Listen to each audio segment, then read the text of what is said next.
Le retour des anciens manuscrits à Tombouctou et le démarrage des activités universitaires sont entre autres activités phares courant 2014 de l'Institut des hautes études et des recherches islamiques Ahmed Baba.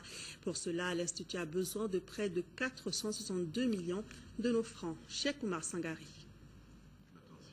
Au cours de cette 6e session ordinaire du Conseil académique de l'IRI-AB, les administrateurs étaient appelés à examiner et adopter le rapport d'activité 2013. Aussi, l'adoption du projet d'activité et du budget 2014 était à l'ordre du jour. L'Institut des hautes études et de recherche islamique Ahmed Baba a, pendant l'occupation du Nord, sécurisé 26 000 manuscrits anciens à Bamako. Manuscrits dont la sécurité constitue un enjeu de taille. Les manuscrits constituent un patrimoine commun à toute l'humanité au regard de leur rapport à la connaissance universelle.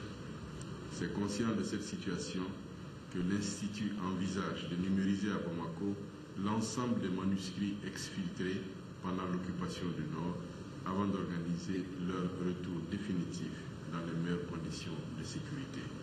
Depuis 1999, la structure a changé de statut. D'un centre, elle est devenue un institut prévoyant l'ouverture d'une université à Tombouctou. La concrétisation de ce projet d'université est une ambition clairement affichée pour cette année. Elle commencera par la formation universelle à travers 3 filières d'études. La filière des études islamiques, celle des langues et littératures et celle de l'histoire et de la civilisation arabo-islamique africaine. Une part est réservée à l'enseignement professionnalisé, avec la filière métier du livre, la filière tradition et la filière édition critique des manuscrits. Le budget des activités de l'IRI-AB au titre de l'année 2014 est estimé en recettes et en dépenses à près de 462 millions de francs CFA.